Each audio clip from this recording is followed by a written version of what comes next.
Hello, friends. We are here to talk about the latest episode of Married to Medicine. I have been more so watching the reviews or the recaps with Carlos and Heavenly. I don't have the one for this week yet. It doesn't happen until tomorrow. But I've been doing that because the plot, similarly to Real Housewives of Potomac, the plot on Married to Medicine seems to have been lost. I don't I don't know how TV works. I don't work in TV, but I imagine as a producer or whatever behind the scenes, if organization of the cast and of the story and of the season, there has to be some type of plan. It's reality, right? And so you've already filmed it and you get so much content, you have to condense it down into a season. So I would only imagine that yes, the lives and the content that you pull, that's out of your control because that's their reality. But what you compile into a season is, if I'm not mistaken, in every which way in your control. And I say that to say there must be some type of planning that has to be done as it pertains to what is this season going to look like and what is each individual character's story going to look like and what are they going to contribute to the grand scheme of the thing of this season. And that being said, it feels like there was no plan. It feels like there was a lot of hype. Like they did the hire of Phaedra for shock value. She's not married or medicine, but it was shock value, and it was supposed to bring viewers, which I believe that it did, and it's supposed to bring eyes and anticipation, which I believe that it did. But once we started watching it, then what? Right? We brought Sweet Tea and we've got the Quad and the Dr. G back. So we've got that dynamic and that brought things in. But now what? Right? Because we watched that play out within like 5 episodes and then they, did the icing and the voting out of Quad. So now what? Right? And so beyond that,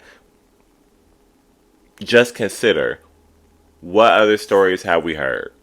What dynamics have we seen? What has occurred, right? And I think about it a little bit more critically because I don't want it to seem like, oh, without drama, we don't have anything on the show. Because I feel like when people are the general population is saying the same thing. And I think it's hard to find the language because again, we don't create these shows, so it's hard to really articulate what the issue is. We know what we think the issue is, but in terms of what actually goes into a show, we don't know. We can only say so much, right? And a lot of people aren't really thinking about it that critically. They just want to watch a show and be entertained. And so it feels like when you voice these concerns, which again, the general population is all saying the same thing, some people just hear it as, oh, well, you're not entertained unless you're seeing drama, and that's just not necessarily it. Like, I just don't. There's no story and there's no dynamic. Like, I don't see anything. I don't see anybody challenging anybody mentally or stimulating a story or saying like, hey, sister, like, what's actually really going on with you? Like, hey, Dr. Jackie, like, actually have a conversation about what's going on in your life. Like, hey, Simone, what's actually going on in your life? Like, what are you doing? We know you have a condo for your kids. Woo! What are you doing? Hey, Toya, like, I notice you're doing wine now, but like, what else do you do? Like, what do you do? And that's not shade. Like, I know there's always a joke of like, oh, well, Toya don't do nothing. It's fun and it's a cackle. But I feel like that's Toya's opportunity. And I'm not saying that she's not doing it. Maybe she did it and they captured it and they didn't show it. So it could be on either side of things. But what the hell does Toya do? What's Toya thinking? How is Toya, like, who Toya be hanging out with? What type of conversations are Toya having? Because we don't even get any group dynamics. I don't feel like I've seen the ladies talk about anything. Like, I don't even feel like I've seen something that I don't really get invested in. But I don't even feel like I've seen Jackie and Simone come together and have a good conversation as girlfriends and talk about anything at all. It just feels so. These are the steps in the orders of operation for Married to Medicine. This is what we do to get it out the way. We film the scene and we go home. It just feels like there's no meat. So, hate to start the review off like this, but my notes are about this big. for me to talk about the episode because about this much happened in the episode. But we'll go through it. We do start off the episode. We got kind of like a, not necessarily a cliffhanger, but for lack of a better word, we got like kind of a cliffhanger from last episode. I will say, I feel like last episode was pretty good. It gave me old Married to Medicine tease. I will say that. But that's taking into consideration that next week is the finale. So, I do appreciate last episode. It was very entertaining, and not even just for the drama of it, because that wasn't even really huge, but just like seeing the dynamics, hearing some opinions, seeing some stories, seeing some climax and some fall. Like, there were some levels to that episode. So we're kind of at the cliffhanger of that episode, where they're on the trip and the men and the women are splitting. The men are going to go cook and the ladies are going to go golf. And I timed it like I always do. It was about 14 minutes of the episode, the first 14 minutes, notwithstanding the commercial. I want to say we came back from commercial right before the 20 mark. So I summed it up to be like, okay, we spent about 20 minutes of this hour-long block of an episode golfing and cooking. That's a lot, in my opinion. It's not way too much if we were gonna come back and have more meat to the episode, but you also have to consider I'm talking about the full hour block, so I'm talking about episode and commercials. So what are we gonna fit into this next 40 minutes of episodes and commercials? And we're also coming off of the tail of them being on the bus. They were on their way to this event, if I'm not mistaken, and Sweet Tea apologized to Jackie for calling her the B word and saying F you, which I wasn't necessarily mad at. I don't know if I've said it before, but I wasn't necessarily mad at it. And we're coming off the tail end of that, and it just feels like, I don't know, I just feel like we picked up this episode and I didn't know where we were to go from where we came. Like, where we came is like Jackie and Curtis showed up on the trip. They had very, intense conversations last episode. Heavenly and Simone got into it. Jackie and Sweet Tea got into it. And now we're starting this episode, and it just really doesn't feel like there's anything to say. I feel like at least one of those things could have pushed themselves forward. I think that they attempted to, but my issue with this season and with the ladies and what they're doing with this season, they're not working at the end of the day. Nobody's asking, it wasn't like Jackie should have came and knocked on Sweet Tea's door like, what was that you said yesterday, and got into a fight with her.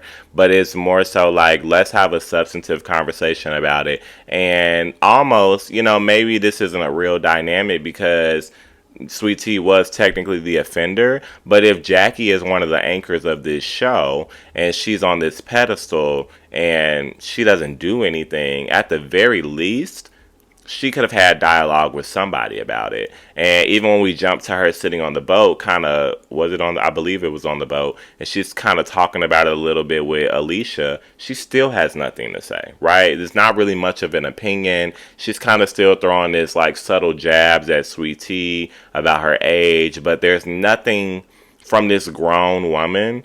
There's nothing of substance being stated. There's no position being made. There's no opinion being given. So I don't understand that. But not to get off track, we'll get to the boat. But, while we're cooking and golfing, which I think was fun, I just think it lasted a little bit long and there were really no peaks and valleys or levels to it. It was just cooking and golfing. But the most important thing that I could pick up was Alicia's husband, I forget his name, I'm sorry, saying, cooking isn't manly.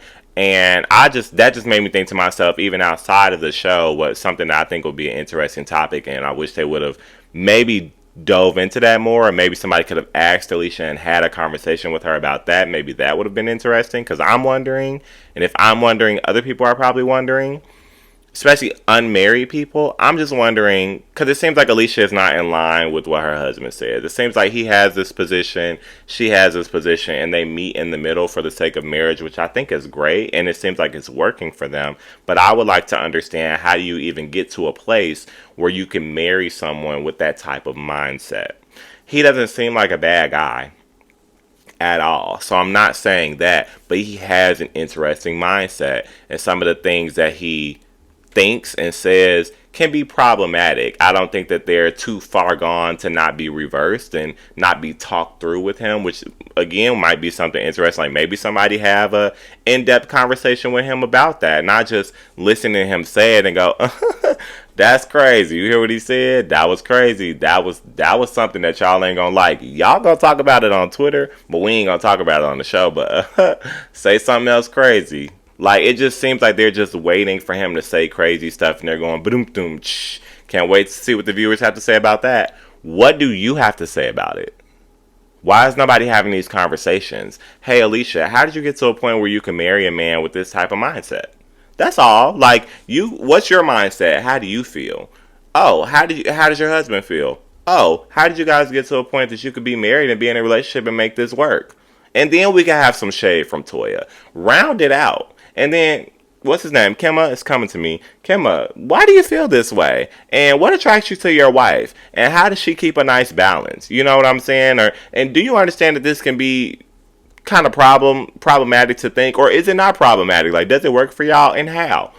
That could last about 2 episodes. Like, come on. And what really, so they get on the boat, and I kind of feel like they do the flashbacks of the other couple trips a lot, and they do the flashbacks of the ladies on the boat to show that these were for a reason, right? They do it to show that these were high peak moments in the past. Like, traditionally, these are trips and scenes where we get tea and where things happen and dynamics change and we get conflict and we get conversation. So it seems like it's supposed to lead up into a series. And it's like, this is a continuation of that. Like, oh, you've seen that, now watch this. And then we get nothing. So that's confusing to me, because it's like you're building me up to just drop me off the side of the boat. And all we're watching is Jackie covered up in this shawl on the boat, and she makes this, I don't want to say it's out of context, but she just makes a random opinion or a random statement and says, oh, well, everybody's drinking, this isn't going to go well. And it's like, okay, but give us more, like, say more about that. Like, how do you really feel about that? And I do like at least that we get Alicia trying to have the conversation with her, like, well, yeah, so how do you feel about the whole sweet tea thing? I feel like that was a perfect segue into that conversation. But like I said, Jackie gives nothing. And maybe if Alicia was a little bit more seasoned, she maybe could have like probed a little bit more. I asked more pointed questions like, well, how do you feel about that? Where do you think you go with sweet tea? What is your issue with sweet tea? Something, right? Or maybe even open up a dialogue, right? Like, we keep getting these different scenes. I don't know if anybody noticed, but we're getting a lot of different scenes from the ladies on the boat at the very beginning, and they're sitting in the same damn spot, right? Like, we're getting, it's a boat, so it's kind of like a seating area, and we're getting Jackie and Alicia sitting right here, and literally there's a space, and the rest of the ladies are right here. So it's like, why don't we can probably have that that little sidebar conversation if it has some context or if it has some substance, which it didn't. And since it doesn't, why don't we pull the group together and have a group conversation? But instead we don't. So then we jump to this side of the group. And I did appreciate from Toya, because Toya seems to be not against having conversations, at least about other women and getting some information from the other women. And so, she's at least asking Sweet Tea a really good question that I don't know that I would have even thought to ask. So I'm glad that she asked it. She's like, well, why did you feel like you needed to apologize to Jackie in the first place, right? Because Sweet Tea's like, I don't feel like my apology went anywhere. I don't know where we go from here. And it's giving dynamics, right? Like, you would expect, like, yes, Toya has been cool with Sweet Tea, but you would expect Toya's almost kind of loyalty to be to Jackie and not really push that boundary, because they don't push many boundaries with Jackie. So it's nice to see Toya kind of go against the grain and say, I feel you on that, but why would you apologize in the first place if you meant it? And I like getting that moment of Sweet Tea saying like, well, I did mean what I said, but like, she wants to apologize for the outburst and she was embarrassed by the way that it came out. Basically like that. And so, and Toya, pushes her to go have a conversation with Jackie. So I think that was good. But again, I just feel like I just don't feel like I'm getting any group dynamics. I don't see how anybody in the group is moving with each other, because it doesn't feel like it. It feels like they are just showing up to do these scenes, do the show. There are no dynamics. There are no real relationships. There's no conversations being had. They don't know anything about each other or how they feel about things as they're occurring on this show. They're just kind of being in the same place at the same time for the sake of this television episode. And I understand Jackie saying, like, nobody's going to be, everybody's not going to be rah-rah, whatever, and confrontational. I understand Jackie saying, she knows when to be quiet and things like that. But then she's in the confessional like 2 or 3 times this episode, and then even coming up in the scenes, we saw a scene where she's, or I don't know, at some, whatever. There's all these moments where she's shading Sweet Tea's age.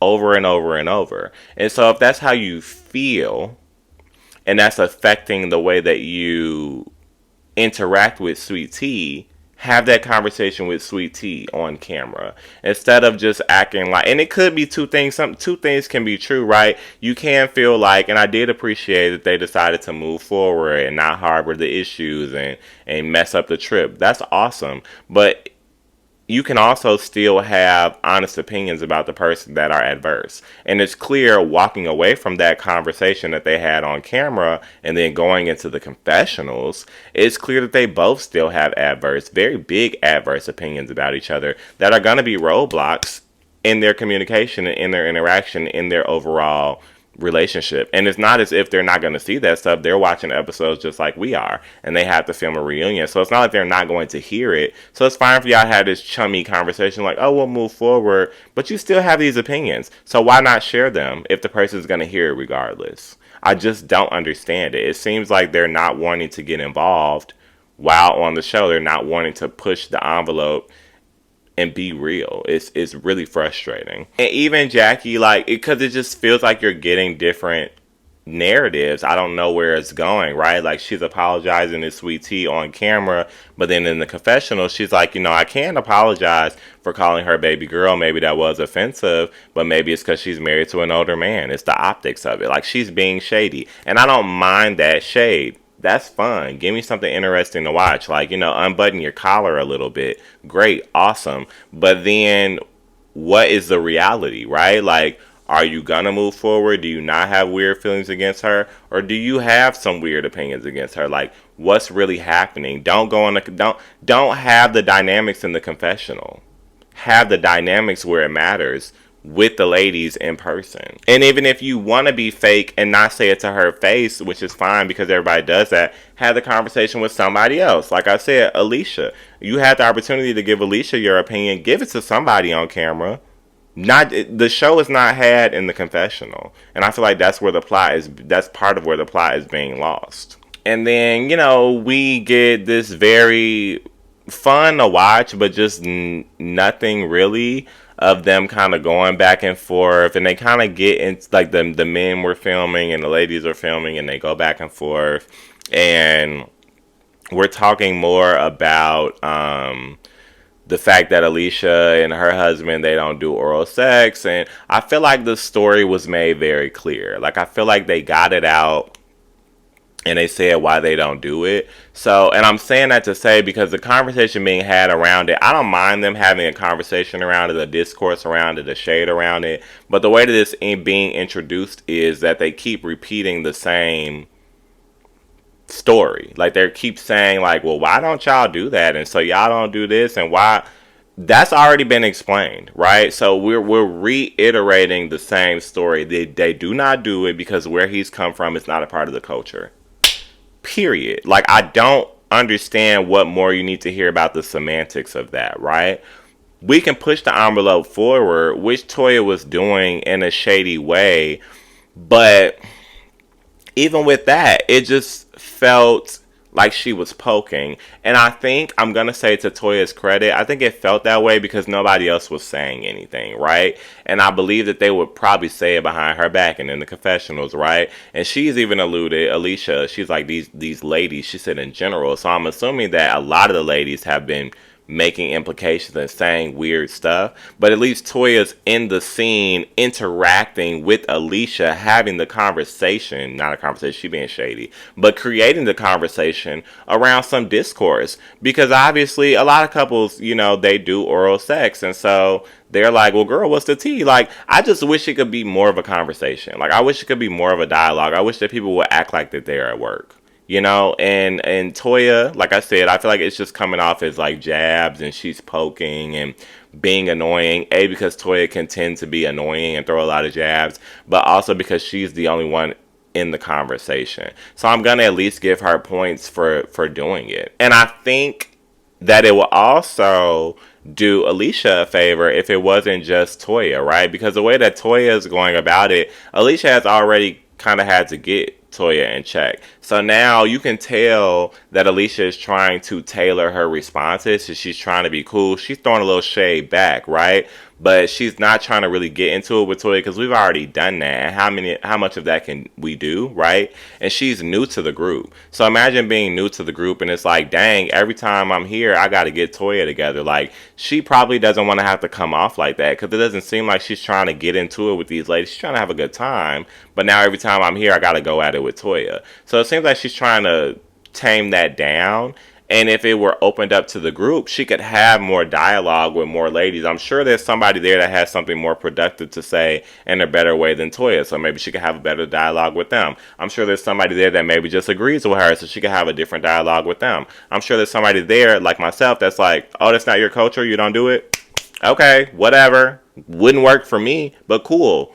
Where's the Branzino? Like, let's move on, right? Another dynamic, like, there could just be so much more. And so I feel like in saying that, we get the clip of, and that's why I'm saying drama isn't everything, right? We finally get the clip of where it seems like Alicia had, heard enough. And she's like, girl, maybe, Eugene should train you. And they start having a conversation about the word train, like for women. And I feel like that's a good conversation as well, right? Because I think even, not necessarily more recently, but we're hearing about Monique and her husband a lot more again, like for new situations. But it's always been a conversation of when Monique says, my husband trained me. And it does sound weird, but it's interesting to at least hear what they have to say. And we do get a bit of, her husband explaining it, and we get a bit of her giving her opinion about it. But it's just not a dialogue, right? It just seems like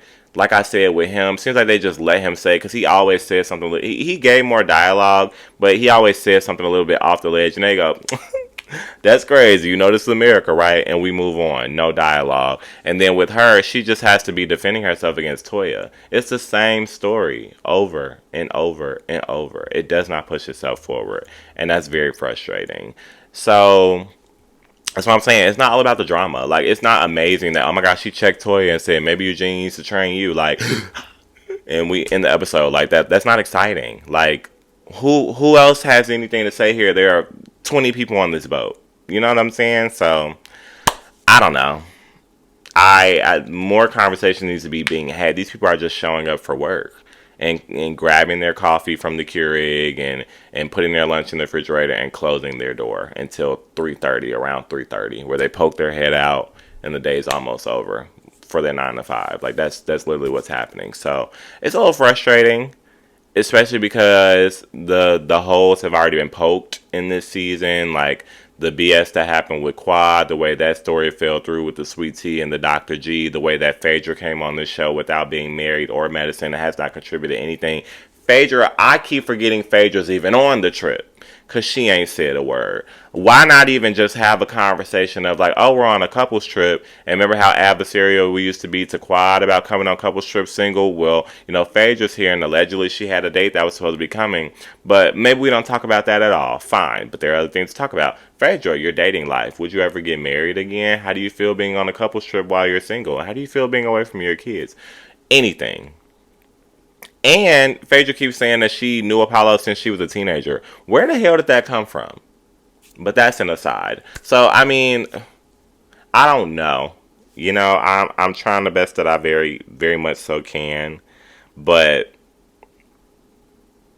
I'm interested to hear what Heavenly and Carlos have to say. That's why I've been leaning on that. I haven't had much to say because I don't want to be negative, and I just don't feel like I'm getting anything. Like, I don't know what to say. And Carlos, and honestly, now that I'm thinking about it, Carlos and Heavenly don't even really talk about the episodes. They've even said it. Like, they're just kind of talking about T and the ladies. I think it begins to be circumstantial, but it's just not necessarily about the season because it's not great. So I don't know, and we'll just see what happens in the next one.